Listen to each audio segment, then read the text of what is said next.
구독과 좋아요 많이 눌러주세요. 방장에게 큰 힘이 됩니다. 안녕하세요, 홀릭입니다. 지난번 미국이 일명 홍콩 인권 법안을 통과시키면서 중국의 반발을 샀고, 이로 인해서 미중 관계가 냉각되는 기류가 형성되었는데요. 이번에는 미국의 하원에서 위구르 인권법도 가결되었다고 합니다. 미국 하원이 중국 신장 위구르 자치구의 위구르족에 대한 처우와 관련해서 인권 남용에 연루된 중국 관리들을 제재할 수 있는 내용이 담긴 법안을 통과시켰습니다.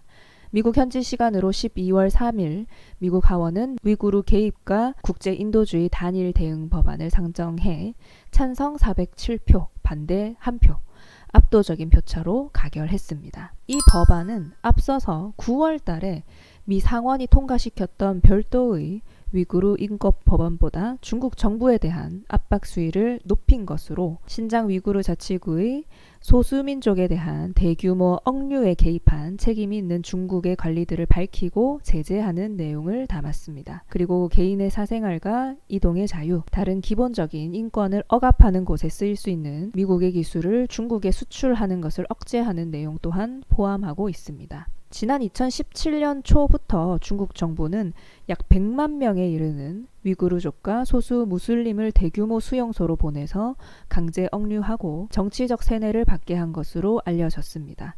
그러나 중국 정부는 이 시설에 대해 직업훈련소라고 주장하면서 종교적 극단주의 위협에 대한 합법적인 대응이라고 강조했습니다. 그리고 여기에 대한 중국 외교부의 반응도 뉴스로 보도되었습니다.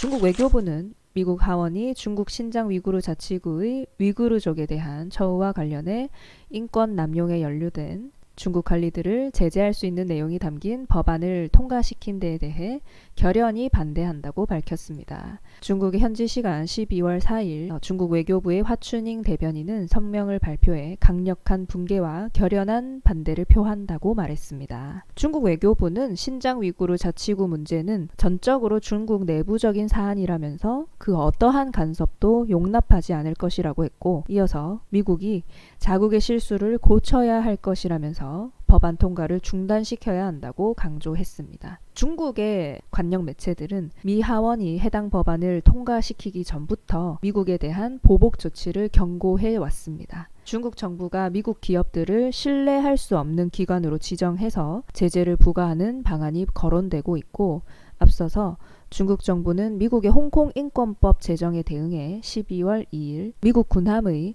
홍콩 입항을 금지하고 휴먼 라이츠 워치 등 미국 비정부 기구 5곳을 제재하는 보복 조치를 발표한 바 있습니다. 어제 우리 시간으로 저녁 시간에 해외 지수 선물이 큰 폭으로 하락했는데, 이것은 트럼프 대통령이 중국과의 무역 합의를 내년 대선 이후로 미룰 수도 있다고 밝혔기 때문이에요.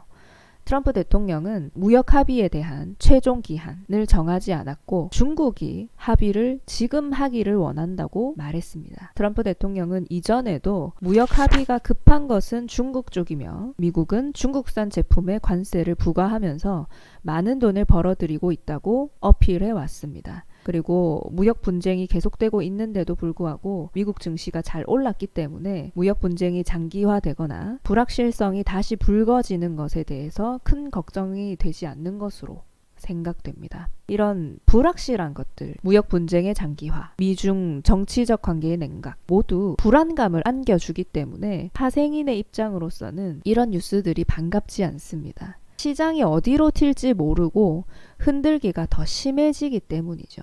이제 우리가 해야 할 일은 앞으로 시장이 어떻게 될 것인지 생각해보고 나의 포지션과 반대로 시장이 움직였을 때 대응을 다시 한번 점검하는 것입니다. 부디 안전하게 계좌를 지킬 수 있게 시장이 도와주길 바랍니다.